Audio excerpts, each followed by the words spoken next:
ನಮಸ್ತೆ, ಎಜೆ ನ್ಯೂಸ್ಗೆ ಸ್ವಾಗತ. ಧರ್ಮಸ್ಥಳ ಗ್ರಾಮಾಭಿವೃದ್ಧಿ ಯೋಜನೆಯಿಂದ ಮಾಶಾಸನ ಫಲಾನುಭವಿಗಳಿಗೆ ವಾತ್ಸಲ್ಯ ಕಿಟ್ ವಿತರಣೆ.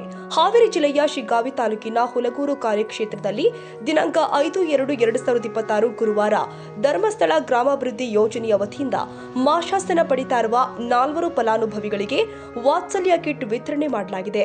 ದುಡಿಯಲು ಅಸಮರ್ಥರಾಗಿರುವ ಹಾಗೂ ಜೀವನ ನಿರ್ವಹಣೆಯಲ್ಲಿ ಸಂಕಷ್ಟ ಅನುಭವಿಸುತ್ತಿರುವ ನಿಶಕ್ತ ಕುಟುಂಬವನ್ನು ಗುರುತಿಸಿ ಧರ್ಮಸ್ಥಳ ಗ್ರಾಮಾಭಿವೃದ್ಧಿ ಯೋಜನೆ ಅಡಿ ಇವರಿಗೆ ಪ್ರತಿ ತಿಂಗಳು 1,000 ಮಾಶಾಸನ ನೀಡಲಾಗ್ತಾ ಇದೆ.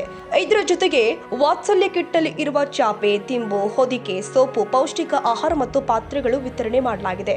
ಈ ಕಾರ್ಯಕ್ರಮದಲ್ಲಿ ಧರ್ಮಸ್ಥಳ ಗ್ರಾಮಾಭಿವೃದ್ಧಿ ಯೋಜನೆಯ ಪ್ರಾದೇಶಿಕ ಕಚೇರಿಯ ಜ್ಞಾನ ವಿಕಾಸ ವಿಭಾಗದ ಮಾನ್ಯ ಯೋಜನಾಧಿಕಾರಿ ಶ್ರೀಮತಿ ಸುಧಾ ಮೇಡಂ, ಗ್ರಾಮ ಪಂಚಾಯಿತಿಯ ಮಾಜಿ ಉಪಾಧ್ಯಕ್ಷ ರುದ್ರೆಪ್ಪ ಕೆಳಗಿನ ಮನಿ, ವಲಯದ ಮೇಲ್ವಿಚಾರಕ ನಿರಂಜನ್, ತಾಲೂಕು ಸಮನ್ವಯ ಅಧಿಕಾರಿ ಶಿವಲೀಲಾ, ಸೇವಾ ಪ್ರತಿನಿಧಿ ರೇಖಾ ಅವರು ಉಪಸ್ಥಿತರಿದ್ದರು.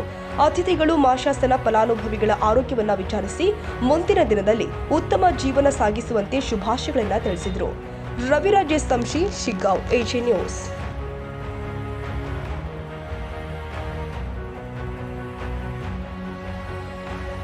ಕನ್ನಡಿಗರ ಮೆಚ್ಚಿನ ನಿಮ್ಮ ಎಜೆ 24/7 ನ್ಯೂಸ್ ಕನ್ನಡ ವಾಹಿನಿ ಇದೀಗ ಟಿವಿಯಲ್ಲಿ ಲಭ್ಯ.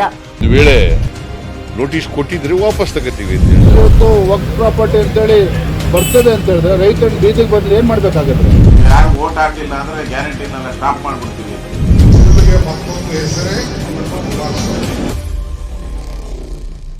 ಕರ್ನಾಟಕ ಮತ್ತು ದೇಶ ವಿದೇಶ 360 ಡಿಗ್ರಿ ಸುದ್ದಿ ಹಾಗೂ ಉತ್ತರ ಕರ್ನಾಟಕ, ಬೆಳಗಾವಿ, ಬಾಗಲಕೋಟೆ, ಧಾರವಾಡ, ಹಾವೇರಿ, ಗದಗ, ಬಿಜಾಪುರ ಜಿಲ್ಲೆಯ ಕ್ಷಣ ಕ್ಷಣದ ವಿವರವನ್ನ ಪಡೆಯುವುದಕ್ಕೆ ಎಜೆ 24/7 ನ್ಯೂಸ್ ಕನ್ನಡ ವಾಹಿನಿಯನ್ನ ಲೈಕ್ ಮಾಡಿ, ವಿಡಿಯೋಗಳನ್ನ ಶೇರ್ ಮಾಡಿ, ಕಮೆಂಟ್ ಮಾಡುವ ಮೂಲಕ ನಮ್ಮ ವಾಹಿನಿಗೆ ಸಹಕಾರ ನೀಡಿ ಮತ್ತು ಚಾನೆಲ್ ಅನ್ನ ಸಬ್ಸ್ಕ್ರೈಬ್ ಮಾಡಿ.